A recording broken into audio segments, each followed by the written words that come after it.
Good morning and welcome back to the Aggie Hour. I'm Crimson Jeffers. I'm the PR and Communications Specialist for Sylacauga City Schools.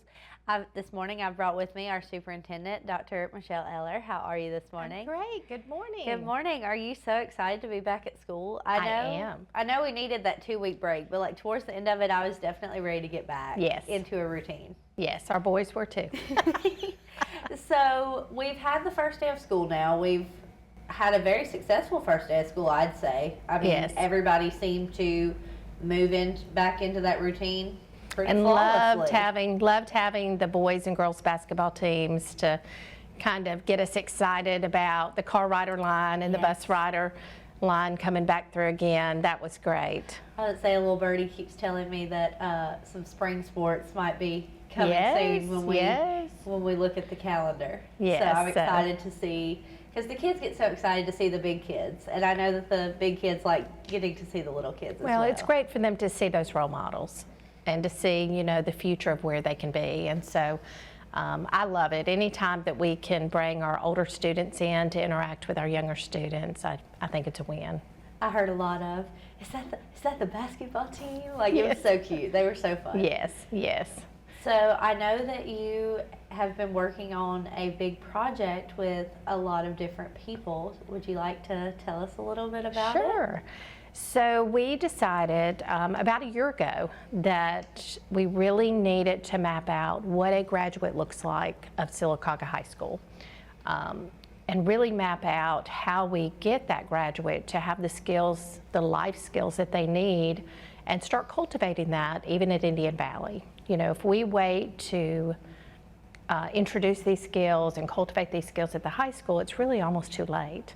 And so we began the work of a portrait of a graduate. We first brought in a steering committee, and that steering committee was made up of community leaders, parents, administrators from within, teachers, and just looking at what a graduate means of Sylacauga High School and how can we cultivate that, like I said, beginning all the way in pre-K, really.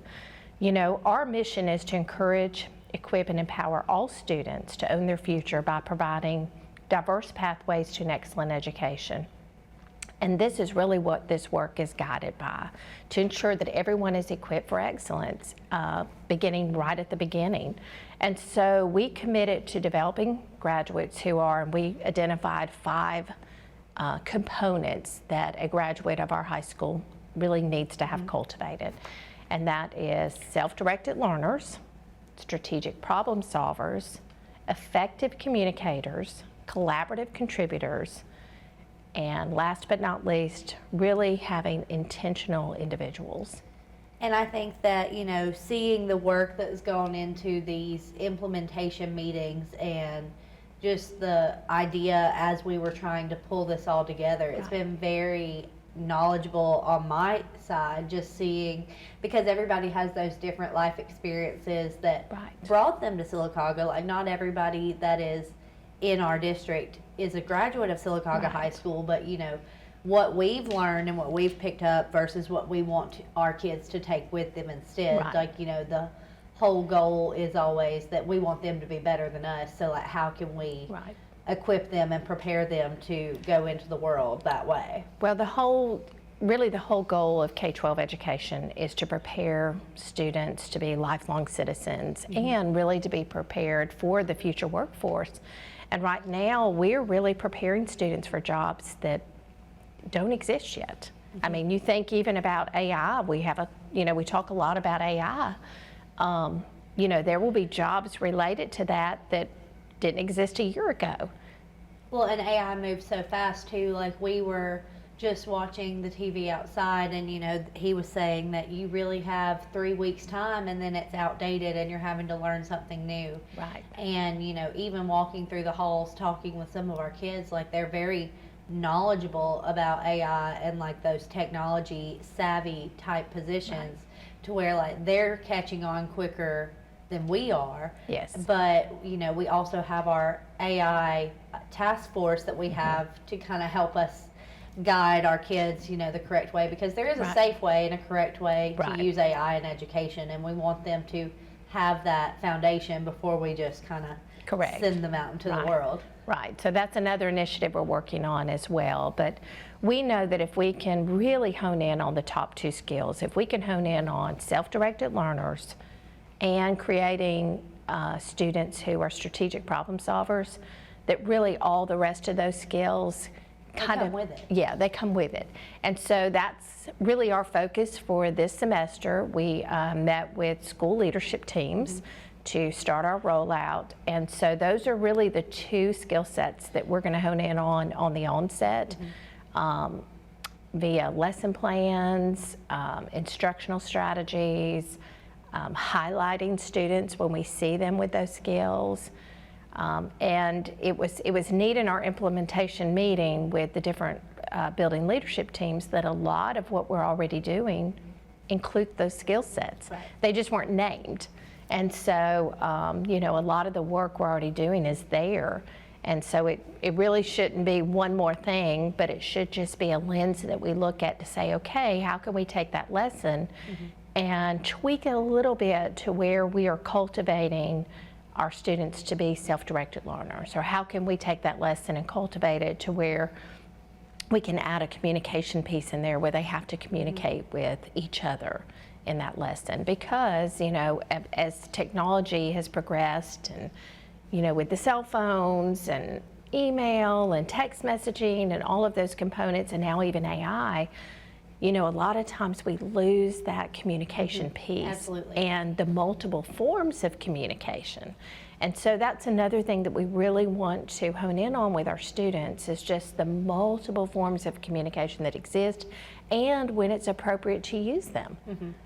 You know, so that when they get out in the work world, or they get out in college, or whatever, you know, wherever their path takes them, you know, they can be proud to say that they graduated from Sylacauga High School and they possess those skill sets that employers are really going to want in someone. Well, and I know, and another point about the portrait of a graduate is it kind of turns back into some accountability. Like, you know, we've talked about the senior walk and how exciting it is for those teachers at Indian Valley to see those seniors come back through as, you know, adults. They are adults, but, you know, they still have a lot left to go. But, you know, it kind of gives you that accountability, like, I learned this at this school. I learned this in these grade levels.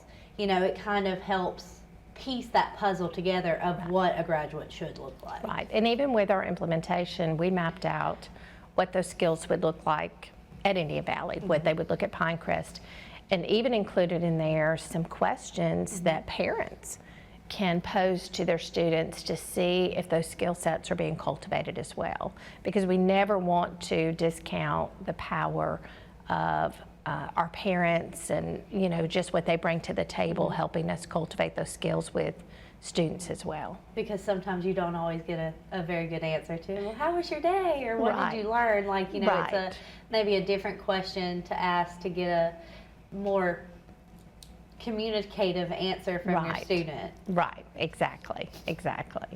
So we're really excited about it. We're excited about the rollout of it, and we really think that it's going to really help streamline what we're doing across the board, because our role, as I said, with workforce development is really to prepare our graduates for the day after graduation. You know, not necessarily prepare them to graduate, but really prepare them for life that very next day. Right, and whatever is next in their pathway. Absolutely.